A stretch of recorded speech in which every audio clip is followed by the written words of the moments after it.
Vous semblez oublier en effet, mes amis, que vous n'êtes que des salariés. C'est-à-dire les êtres les plus vulnérables du monde capitaliste. Des chômeurs en puissance.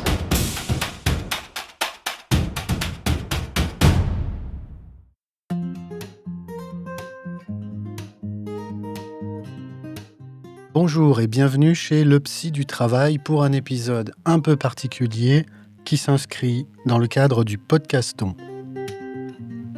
Le Podcaston, c'est une initiative qui se déroule pendant une semaine et qui mobilise de très nombreux podcasts pour mettre en lumière des associations et leurs actions.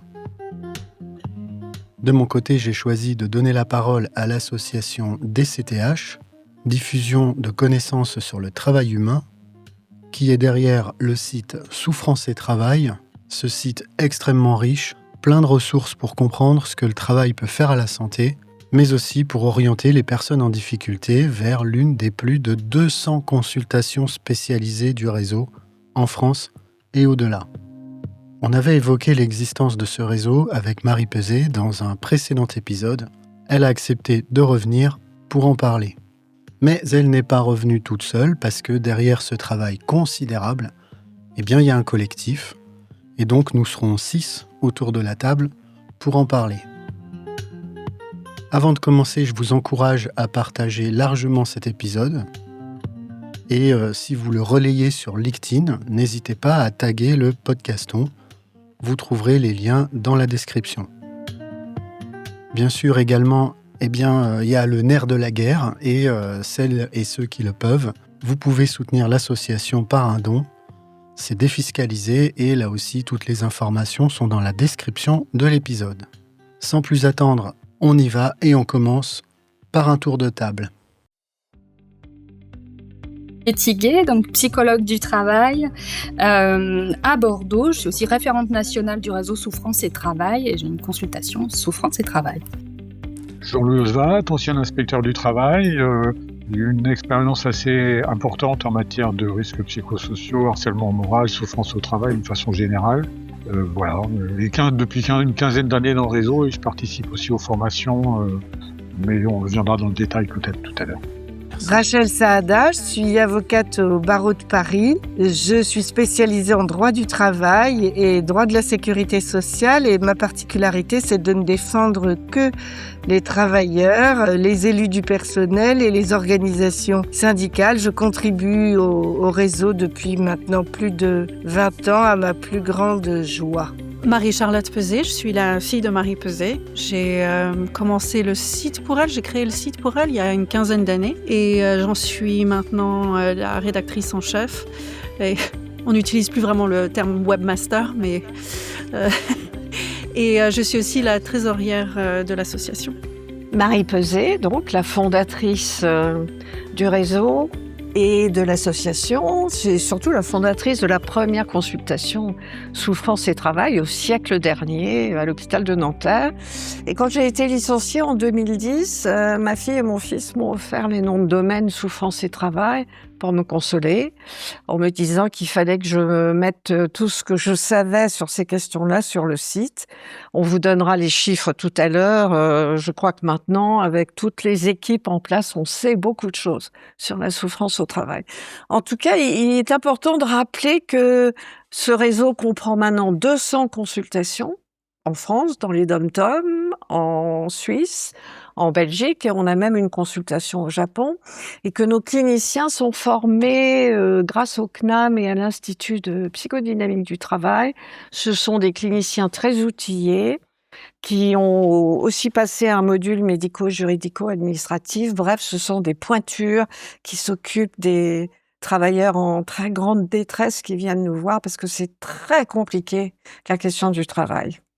On le voit à travers la richesse du tour de table qu'on vient de faire, mais aussi parce que vous venez de nous dire à l'instant, vous êtes un réseau qui travaille en pluridisciplinarité. Beaucoup de gens sont mobilisés autour des personnes qui sollicitent l'aide du réseau. On pourrait peut-être reprendre ces différentes disciplines afin qu'on comprenne bien comment chacun participe, contribue à faire avancer les dossiers des personnes qui font appel à vous. Peut-être commencer par vous, Rachel, l'avocate, sur la partie juridique. Concrètement, Qu'est-ce que vous faites à travers l'association ?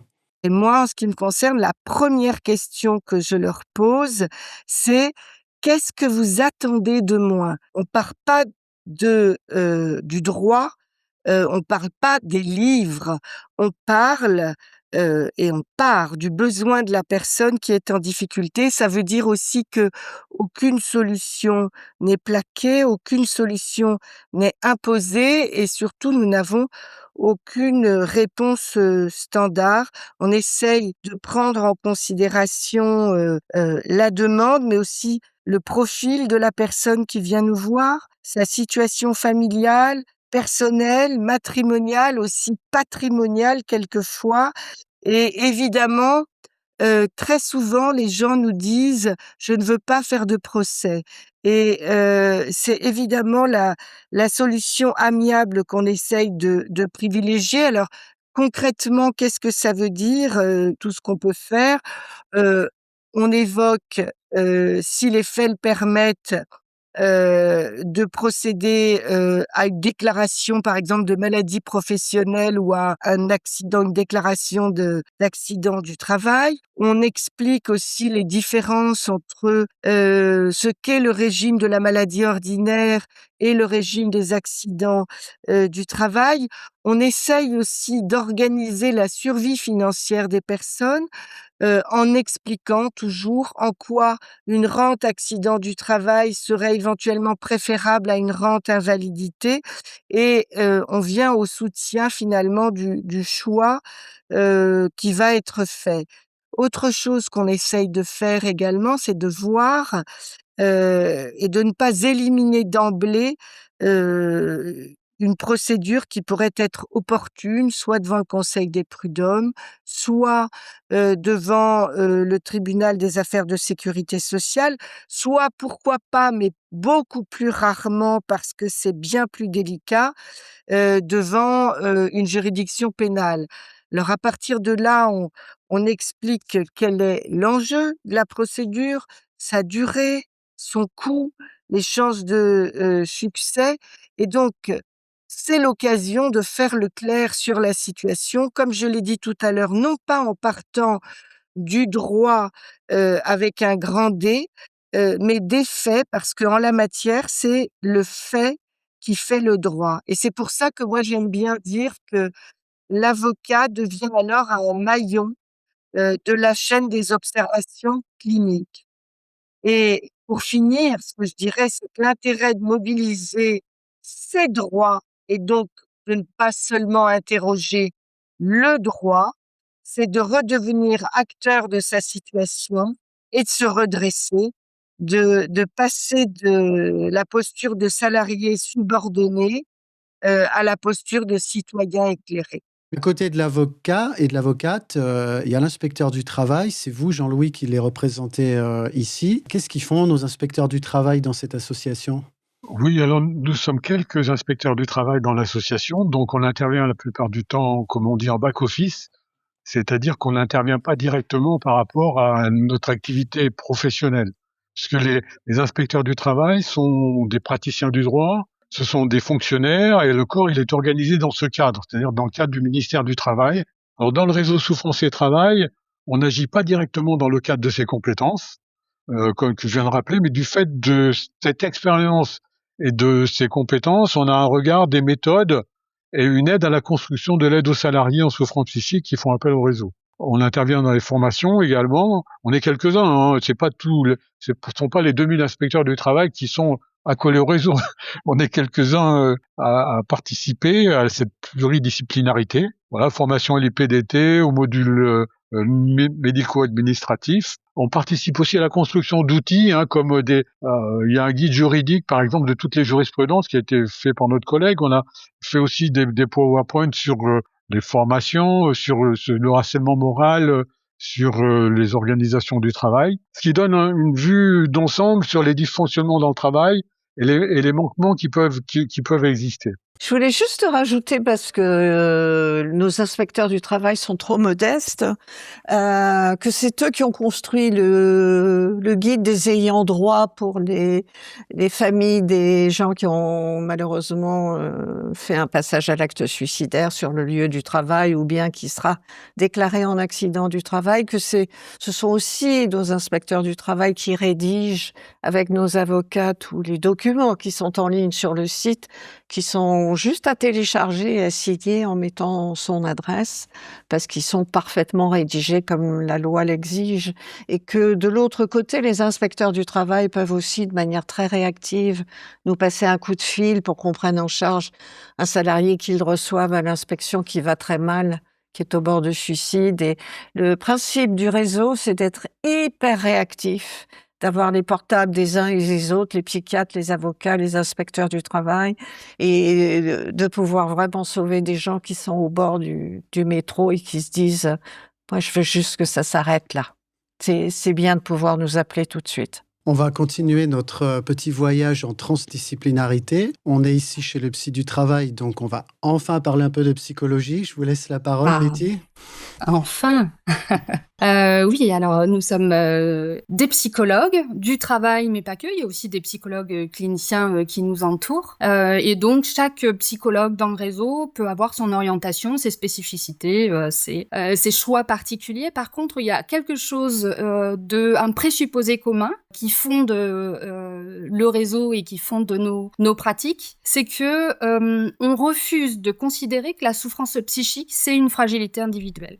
Et donc, en fait, pour nous, au réseau et en tant que psychologue, on indique que la souffrance psychique au travail, elle va d'abord révéler une contradiction de l'organisation du travail. Et donc, quand quelqu'un s'effondre dans notre cabinet, ce qui est la pratique quotidienne, on va pas commencer à chercher ce qui va clocher chez lui, à essayer de creuser ses failles, papa, maman, le DIP, comme dit Marie. Mais on va commencer par regarder ce qui, dans son travail, est devenu intenable. Et pour ça, alors moi, j'ai fait mien le signifiant de Marie.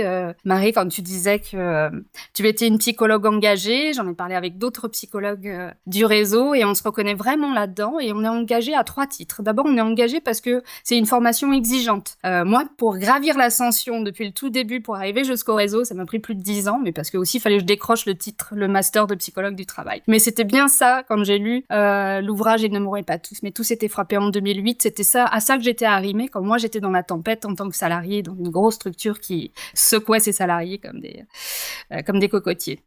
Et donc, en effet, il faut maîtriser les concepts de la psychopathologie du travail, avec l'idée de comprendre comment le travail il peut rendre malade. Et puis, maîtriser les concepts de la psychodynamique du travail, et tu l'as dit, Marie, avec comprendre comment on va mobiliser la subjectivité du sujet, qu'est-ce qui fait sens chez lui, quelle est son identité au travail, mais pas que. Et comme dit Christophe Dejour, en fait, ce qu'on observe, c'est qu'il n'y a pas de neutralité du travail. Soit il vous détruit, soit il vous construit. Et donc, on est engagé dans la formation de psychodynamique et psychopatho avec l'IPDT ou le CNAM. Et puis, on peaufine cet arsenal. Voilà, on met des grenades dans notre poche avec la validation du module médico-juridico-administratif où on va comprendre les mécanismes de protection juridique, administrative, parce que c'est pas tout à fait le cursus. Enfin, on n'est pas des juristes, on se substitue pas aux autres corps de métier, on va le voir. Mais par contre, on a en tête qu'on va articuler le soin et le droit. Et en fait, tout ça fait qu'on est aussi engagé dans une clinique de la complexité, avec une pratique éthique vraiment spécifique.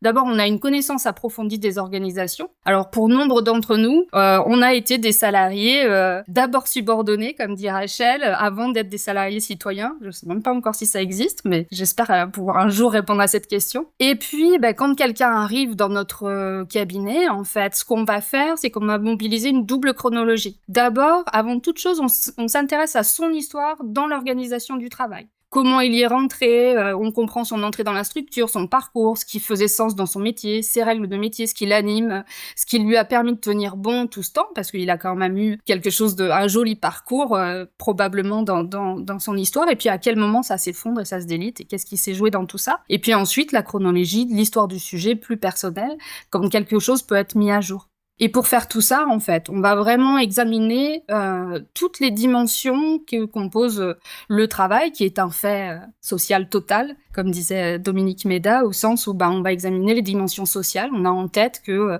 être une femme au travail, c'est pas pareil qu'être un homme au travail, par exemple. On va examiner les dimensions organisationnelles. Travailler dans une TPE, c'est pas la même chose que travailler dans un grand groupe, et les dimensions économiques et tous les faits sociaux, en fait, qui agitent le monde aujourd'hui aussi, ont des impacts collatéraux. Donc, ce qui fait qu'on on analyse le travail réel, au-delà des prescriptions, vraiment, qu'est-ce qui se joue? On refuse la psychologisation et l'injonction à l'adaptation. C'est pas notre job de remettre les gens au travail. Ça, c'est ce que disait Rachel. Vraiment, il n'y a pas de réponse standard, comme elle le disait si bien. Et nous, on travaille avec la singularité du sujet qui arrive. Et ensuite, les membres du réseau, donc les psychologues, ils sont engagés, ce qu'on dit, ce qu'on prône, dans un réseau pluridisciplinaire de partage collectif. Les membres du réseau, ils travaillent pas tout seuls, en fait, pas isolément. On a une communauté de praticiens et vraiment, c'est une boussole, un radar, enfin, ça nous porte vraiment, ça nous permet d'enrichir les pratiques. Et puis surtout, en fait, ce qu'on fait, et qui peut être une question éthique et qui anime parfois les membres, en tout cas les psychologues que je rencontre, qui sont membres ou pas du réseau, c'est on va plus loin, c'est-à-dire qu'on va vérifier les conditions matérielles et sociales de la personne qui arrive. Est-ce qu'il a de quoi vivre? Dans quelles contraintes il est pris? On analyse concrètement sa situation, en fait. L'idée, c'est pas qu'il soit en errance totale, à pas savoir comment financer sa séance de psy, parce que de toute façon, ça sera plus l'enjeu, en fait. Et donc ça demande des connaissances plurielles, mais aussi, ça demande une articulation étroite avec les acteurs du parcours. Donc, on se coordonne avec des juristes, avec le médecin du travail qui nous aide beaucoup, avec les médecins conseils aussi, les inspecteurs du travail, et puis ce qui est important, c'est un peu notre étendard, on dit aux patients ne restez pas seuls, c'est vraiment écrit sur le site internet, et donc en fait c'est la conviction aussi qui guide les pratiques des cliniciens du réseau, parce que nous aussi on veille à ne pas travailler isolément. Et on s'appuie donc beaucoup sur tous les outils qui sont mis à disposition par tous les personnes qui sont autour de cette table, mais pas que, et qui sont à disposition aussi sur le site internet. Vous me faites la transition. On a fait un petit tour de toute la pluridisciplinarité et toute l'assistance qu'on peut recevoir quand on fait appel au réseau. Et là, il y a une porte d'entrée qui commence à être quand même très connue. Et c'est tant mieux, c'est votre site internet. Est-ce que vous pouvez nous en parler un peu, Marie-Charlotte, peut-être ? Alors le site, comme je le disais tout à l'heure, on l'a créé il y a une quinzaine d'années. À l'origine, le but, c'était véritablement d'avoir une sorte de recueil des connaissances de ma mère, et puis de commencer au fur et à mesure à pouvoir donner à nos lecteurs une petite liste des consultations souffrance et travail qui existaient à l'époque. Et puis cette liste a grandi. Je me souviens à un moment, il y avait plus de 200 consultations et c'était toujours une liste HTML et c'était un cauchemar à garder à jour. Donc, il y a quelques années, on a refait le site entièrement pour pouvoir créer cet annuaire avec une carte qui est maintenant beaucoup plus pratique pour les utilisateurs, où ils peuvent se géolocaliser et trouver les consultations qui sont plus proches d'eux. Parce qu'en fait, à la base, c'est le but original du site, c'était véritablement donc de pouvoir aller offrir ces solutions aux travailleurs. Tous les articles qui ont été écrits sur le site ont été écrits par des inspecteurs du travail, par des psychodynamiciens, et j'ai commencé à trouver au fur et à mesure que les contenus étaient peut-être difficiles pour les utilisateurs à comprendre. Parce qu'ils sont très étoffés, il y avait beaucoup de jargon professionnel. Et donc, il y a 2 ans, j'ai décidé de réécrire le guide du travailleur pour qu'il soit beaucoup plus accessible aux lecteurs, surtout dans le cadre dans lequel ils se retrouvent, qui est souvent donc dans burn-out, fatigué, avec des troubles cognitifs. Il fallait faire le plus simple possible. Donc, en 2024, on s'est attelé à réécrire le guide du travailleur et donc à prendre toutes les connaissances de tous ces différents acteurs qu'on a dans l'association, les médecins du travail, les psychologues du travail, les inspecteurs, les avocats, pour écrire le nouveau guide du travail qui est rempli d'informations pratiques, je pense, qui sont beaucoup plus utiles en fait que de la théorie. Et ça s'est vu assez rapidement en fait. Le nouveau guide du travailleur, il a doublé en vue très rapidement en 2024. Le site a eu 677 000 visiteurs. Qu'on se dit aussi, et je pense que ça c'est quelque chose de très très important par rapport à cette association. Donc la diffusion des connaissances sur le travail humain, Bien sûr, c'est pour les travailleurs, mais c'est pour qui d'autre? Il faut remonter, je pense, en amont, il faut retourner en amont pour voir quelle est la source du problème. La source du problème sont les techniques de management qui font que les travailleurs se retrouvent dans cet état et dans nos consultations. Et donc, on a créé toute une partie du site aussi pour pouvoir former les acteurs du travail, les managers, les ressources humaines. Je suis sûre qu'on pourra en parler de façon plus développée plus tard. Mais donc, mon but maintenant pour cette année, c'est d'étoffer toute cette partie-là du site aussi, parce que je pense qu'on est tous d'accord que c'est là qu'est la véritable solution. C'est d'arrêter le problème avant qu'il existe, en fait, plutôt que de devoir réparer après. Le site en lui-même, maintenant, il est très, très riche donc pour les travailleurs. Il a le guide sur les accidents du travail et sur les maladies professionnelles. Il y a le formulaire d'auto-évaluation de l'épuisement professionnel, qui est très, très pratique. Je pense qu'il faudrait qu'on le traduise en plusieurs langues, d'ailleurs, et peut-être qu'on l'améliore, parce que je pense que c'est un très bon guide pour les gens, pour qu'ils puissent, comme un premier pas, aller sur le site et puis aller cocher les cases et se dire « Ah, mais tiens, en fait, je vais pas bien et c'est à cause du travail. » Et puis bon, surtout, on a cet annuaire qui permet aux gens d'aller trouver les consultations près de chez eux, parce que ce qui est très triste, c'est moi qui gère les emails qu'on reçoit du site. C'est moi qui réponds à tous ces emails et je les reçois, et ce sont tellement de gens en souffrance. Tellement de gens qui se font maltraiter au travail, qui en peuvent plus et qui écrivent vraiment dans le désespoir « Aidez-moi ». Je leur réponds toujours, nous sommes juste une plateforme d'information, parce que le site, c'est vrai, c'est juste ça, c'est une plateforme d'information, donc moi, je ne peux pas vous aider. Mais ce que vous pouvez faire, voici le lien vers l'annuaire. Géolocalisez-vous et vous allez trouver la consultation souffrance et travail la plus proche de chez vous. Et comme ma mère et comme Jean-Louis disait tout à l'heure, c'est un réseau qui est très réactif. Ils sont là pour sauver les travailleurs et donc ils réagissent tout de suite. Mais il faut passer par l'annuaire. Voilà. Et puis donc toutes les autres ressources qu'on a sur le site. Et j'espère bientôt tous ces managers qu'on pourra former à arrêter d'embêter les gens. Alors c'est un petit peu la raison d'être du podcast Le Psy du Travail, de casser des mythes, des neuromythes et des mythes managériaux. Je ne veux pas vous faire peur, mais le travail, il est un tout petit peu immense. Il y a vraiment beaucoup de choses à dire. Moi, j'enseigne en école d'ingénieur notamment. Il y a beaucoup de bases à remettre par rapport aux formations initiales qu'on dispense en France. Mais c'est un autre sujet. Mais ça vaut le coup d'essayer quand même. Bien entendu. Oui. Il faut faire sa part, et je suis très très fière de ma mère et du travail qu'elle fait de faire sa part pour vaincre le Goliath. Vous pouvez, et à vaincre sans péril, on triomphe sans gloire.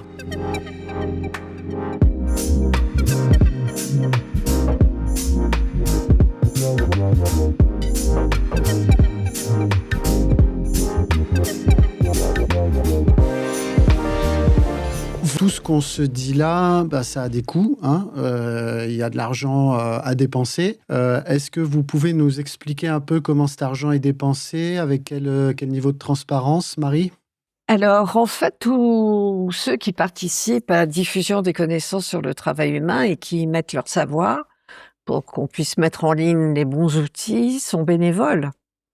Ce qui coûte très cher, c'est le site, parce que notre site est énorme, donc il coûte entre 30 et 40 000 euros par an en termes techniques.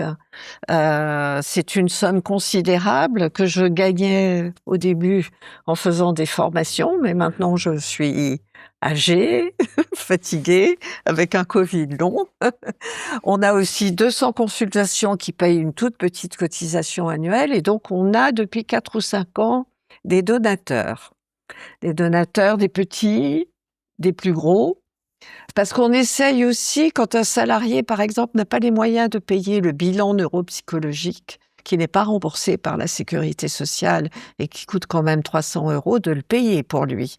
Il en paye une toute petite partie et on paye le reste.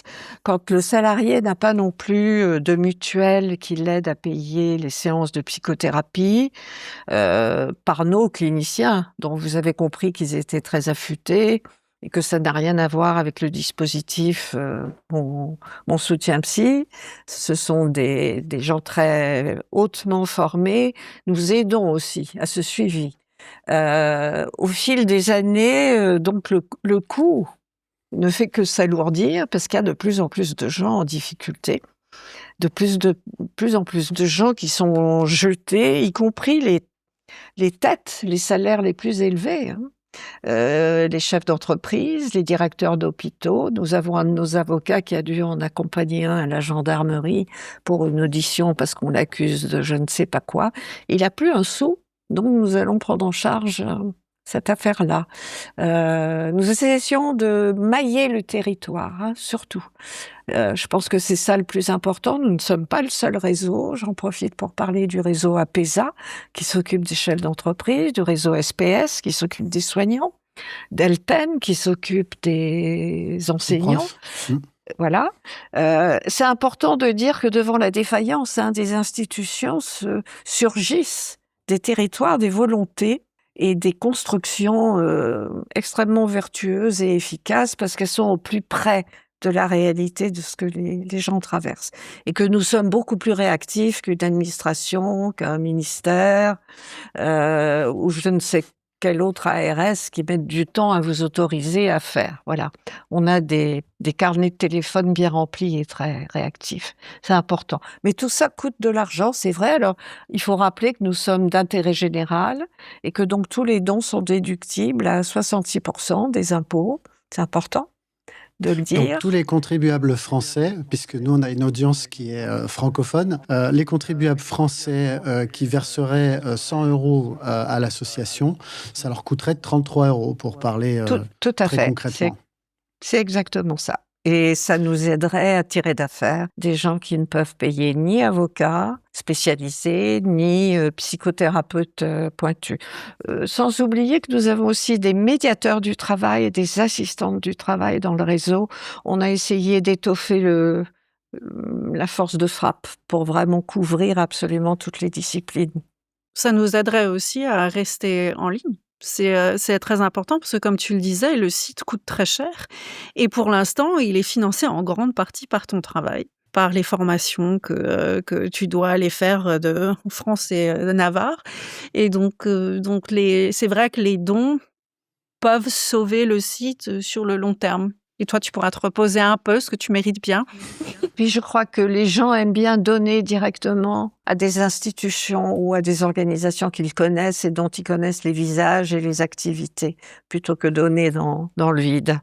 C'est l'objet de la proposition que je vous ai faite de parler dans ce cadre-là de l'association, puisque voilà, on va mettre, alors pas des visages puisqu'on fait du podcast, mais on va mettre des voix et on va mettre des métiers et on va mettre des usages derrière le mot Souffrance et Travail ou le site Souffrance et Travail. Est-ce que je peux rajouter quelque chose vite fait sur les dons ? Comme je suis trésorière, je vois aussi passer les dons et ce que je vois assez fréquemment, ce sont les gens qui donnent parce qu'un de leurs proches, un membre de leur famille ou un ami ou un collègue a vécu de grandes souffrances au travail. L'année dernière, je me souviens, tout d'un coup, on a reçu plein de dons au nom d'un travailleur qui s'était suicidé au travail. Et je trouve ça très beau que les gens, que sa famille, ses amis soient venus nous soutenir pour qu'on puisse ensuite utiliser donc leur argent pour aller soutenir d'autres travailleurs. Mais ce que j'aimerais bien, c'est qu'on n'en soit plus au stade où les dons viennent trop tard. Où les dons viennent et comme ça, hop, on peut sauver les gens avant que le pire arrive. Voilà.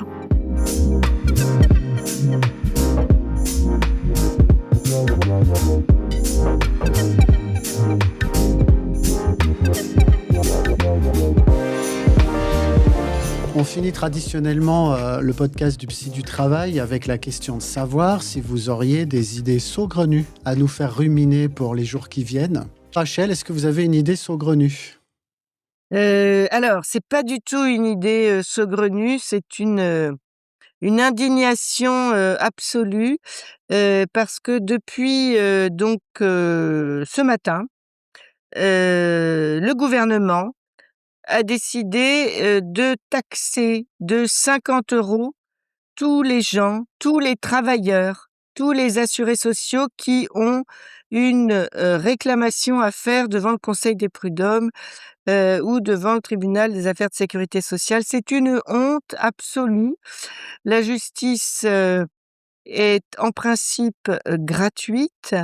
Cette taxe inutile, injuste, aberrante, qui avait déjà été mise en place il y a une dizaine d'années à hauteur de 35 € et que Christiane Taubira avait supprimée, ne réglera évidemment aucun problème de budget, mais va créer un peu plus de renoncement, un peu plus d'abandon, un peu plus de détresse et un peu plus d'inégalité. Donc mon idée n'est pas saugrenue, elle est que il faut que cette taxe de 50 € par affaire soit abandonnée. Betty, une idée saugrenue? Oui, moi, c'est une question que je rumine depuis trop longtemps. Je l'ai un peu évoqué tout à l'heure. Ça fait 30 ans que je travaille dans les entreprises parce que j'ai en vérité une double vie. Moi, je travaille dans l'informatique. J'ai travaillé dans plus de 20 entreprises. Tous les formats, toutes les méthodes de management. On m'a fait jouer au Lego. On m'a fait monter des spaghettis sur un chamallow sous couvert de sachons comment monter un projet. Je n'ai rien appris. Mais plus le temps passe, en fait, et plus je m'aperçois que la seule alternative, c'est d'être de pas dire grand-chose, de se taire, pour pouvoir naviguer et utiliser la ruse pour pouvoir transformer un petit peu les choses au sein d'une organisation de travail ou d'un collectif de travail. Et du coup, je me demande, est-ce que un salarié citoyen au travail, dans son entreprise, ça existe ou pas? En voilà une question qu'elle est saugrenue. Marie-Charlotte, une idée saugrenue? Mon idée saugrenue rejoint un petit peu celle de Betty, où je me disais que je voulais dire à vos auditeurs que s'ils avaient envie d'exprimer leur solidarité, mais qu'ils n'ont pas les moyens, une véritable façon d'exprimer sa solidarité, c'est de garder l'œil au travail sur ses collègues, c'est d'être là. Donc oui, d'être un citoyen. Marie, vous nous aviez déjà donné une idée saugrenue. Est-ce que vous en avez une nouvelle? Non, mon idée saugrenue, c'est toujours la même, c'est la solidarité de principe. La collègue d'à côté qu'on ne peut pas voir, si elle est toute pâle depuis quelques jours, il faut aller lui demander ce qui ne va pas. Et si on s'occupe les uns des autres, on ira tous beaucoup mieux. Et puis surtout, l'autre idée saugrenue, l'entreprise ne vous rendra jamais votre santé quand elle sera abîmée. Donc, préservez votre santé, c'est le socle de la vie. Hein. On vous écoute, Jean-Louis. Alors, moi, ça serait que dans les formations en direction de ceux qui organisent le travail dans l'entreprise, dans les entreprises, on tienne compte de ce qu'on connaît aujourd'hui d'un point de vue scientifique, et notamment les critères GOLA qui génèrent une souffrance au travail, et qu'on tienne compte donc de l'aspect d'autonomie, de charge de travail, de soutien social qui ont été mis en évidence, et la privation de ceci génère la souffrance. Alors, quand je dis ces 3 premiers critères, ils font que se dégrader avec l'informatisation, y compris l'intelligence artificielle en rajoute encore sur l'atomisation des tâches de travail, qui fait que on est de moins en moins autonome et de plus en plus standardisé dans nos tâches de travail. Et donc, il y aurait donc c'est complètement saugrenu ce que je dis, puisque c'est pas la tendance. La tendance, elle est de parcelliser de plus en plus. Pas de baby-foot dans la salle amiantée. Hein. Moi, j'appelle ça le baby-foutre, mais c'est ma façon à moi de le dire.